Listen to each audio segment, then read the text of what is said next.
Chào các bạn. Trào ngược dạ dày thực quản là căn bệnh khá là thường gặp.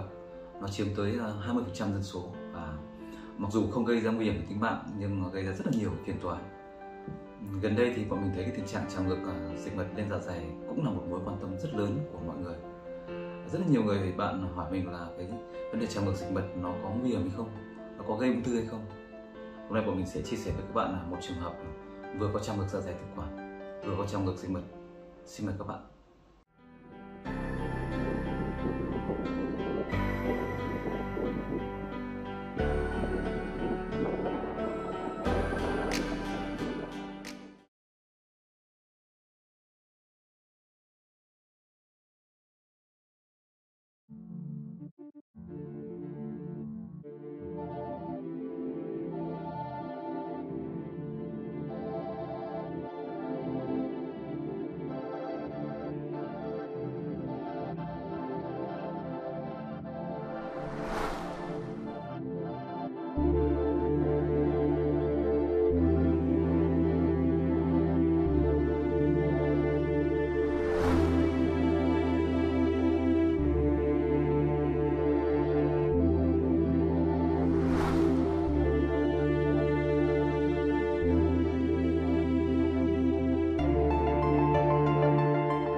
Khi đưa dây soi vào đến dạ dày, chúng ta thấy rằng có rất là nhiều dịch mật ứ động, rất nhiều những cái bọt khí nó có ánh vàng của cái dịch mật. Chúng ta mặc dù chưa quan sát được niêm mạc dạ dày nhưng trong đầu người bác sĩ nội soi sẽ nảy sinh ngay những câu hỏi: nguyên nhân nào nó gây ra trào ngược dịch mật? Hay gặp nhất đó là các ổ loét ở hành đại tràng nó gây biến dạng lỗ môn vị. Hiếm gặp hơn đó là các trường hợp loét ở dạ dày sát lỗ môn vị, đặc biệt những ổ loét ác tính nó gây biến dạng lỗ môn vị. Tất cả những cái trường hợp đã cắt đoạn dạ dày thì cũng rất hay bị tình trạng trào ngược dịch mật. Và một trường hợp hay gặp nữa đó là những trường hợp cắt túi mật của nội soi. Những trường hợp này dịch mật nó không được dự trữ trong túi mật, chính vì vậy nó cũng rất hay trào ngược lên dạ dày.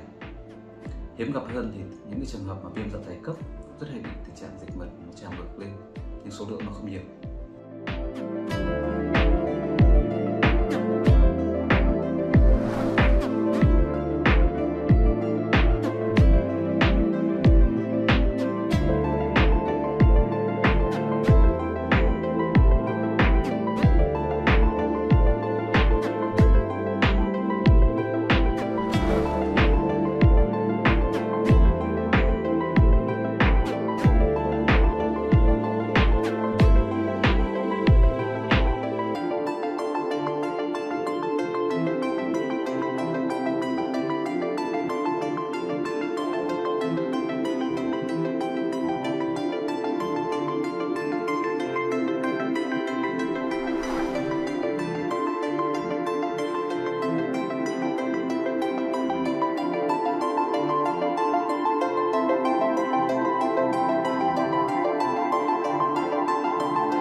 Khi xoay quạt ngược, chúng ta thấy rằng ở vị trí tâm vị đó là cái thắt dưới thực quản nó đóng không kín và cái niêm mạc của dạ dày nó dễ dàng chui qua cái khe này lên trên thực quản.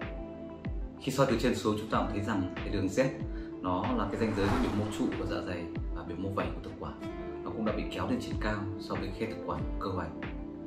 Và đây là một tình trạng thoát vị hoành rất là rõ. Về các cái tiêu chuẩn để chẩn đoán thoát vị hoành, bọn mình đã làm một clip trước, các bạn có thể xem lại tại đây. Thoát vị hoành nó không phải là tiêu chuẩn để chẩn đoán các bệnh trào ngược dạ dày thực quản. Tuy nhiên, hầu hết các bệnh nhân mà bị trào ngược dạ dày thực quản đều có cái tình trạng thoát vị hoành ở một mức độ nào đó. Ở bệnh nhân này thì bọn mình đã hỏi bệnh và bệnh nhân có những triệu chứng rất điển hình của bệnh trào ngược, đó là những triệu chứng nóng rát ở cái vùng thượng vị và vùng ác, kèm theo những cái triệu chứng chớ dịch lên trên khoang miệng họng, thậm chí là những chớ dịch đắng, và đó chính là cái dịch mật nó trào lên.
nhiều bạn quan tâm đó là viêm dạ dày trào ngược dịch mật này nó có nguy hiểm hay không.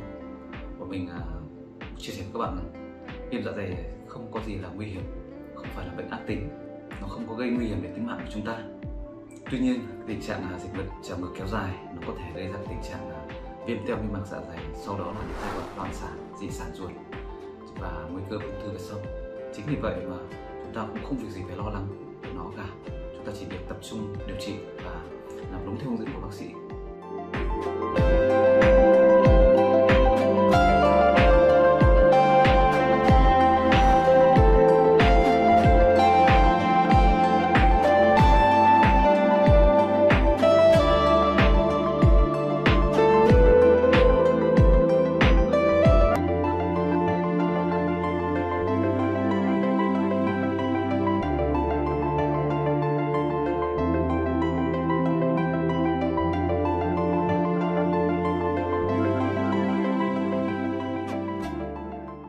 Vậy thì điều trị viêm dạ dày do trào ngược dịch mật nó có gì khác biệt so với viêm dạ dày khác?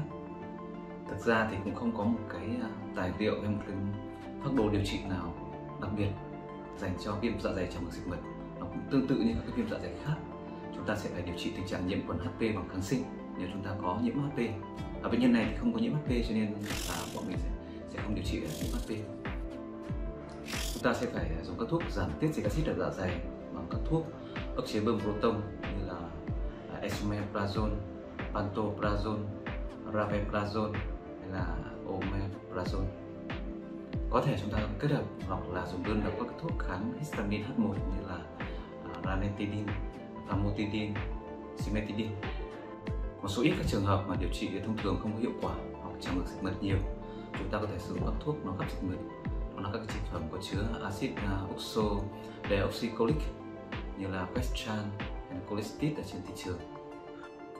Ngoài ra thì những cái căng thẳng, những cái stress, những cái lo lắng của người bệnh luôn luôn làm cho tình trạng viêm dạ dày rất khó kiểm soát và rất khó điều trị, đặc biệt là vấn đề trào ngược. Chính vì vậy mà những cái bệnh nhân bị những bệnh lý về dạ dày bọn mình thông thường sẽ kê thêm những cái thuốc nó giảm bớt những cái lo lắng.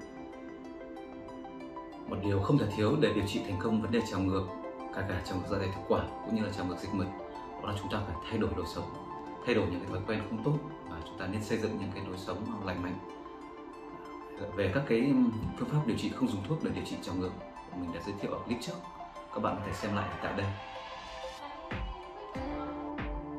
Trước khi kết thúc clip thì bọn mình rất muốn nói với các bạn như này: cái bệnh trào ngược dạ dày thực quản cũng như là cái bệnh trào ngược dịch mật không có gì là nguy hiểm đến tính mạng của chúng ta cả. Nó giống như các bệnh viêm dạ dày khác, chỉ việc tuân thủ theo đúng điều trị của bác sĩ. Chúng ta nên xây dựng những cái lối sống lành mạnh thật tốt, có thể làm theo các cái hướng dẫn không dùng thuốc mà mình đã hướng dẫn ở clip trước. Nếu các bạn có lo lắng hay là có cái vấn đề gì cần trao đổi, các bạn cứ để lại comment và mình sẽ trả lời sớm nhất có thể. Cảm ơn các bạn.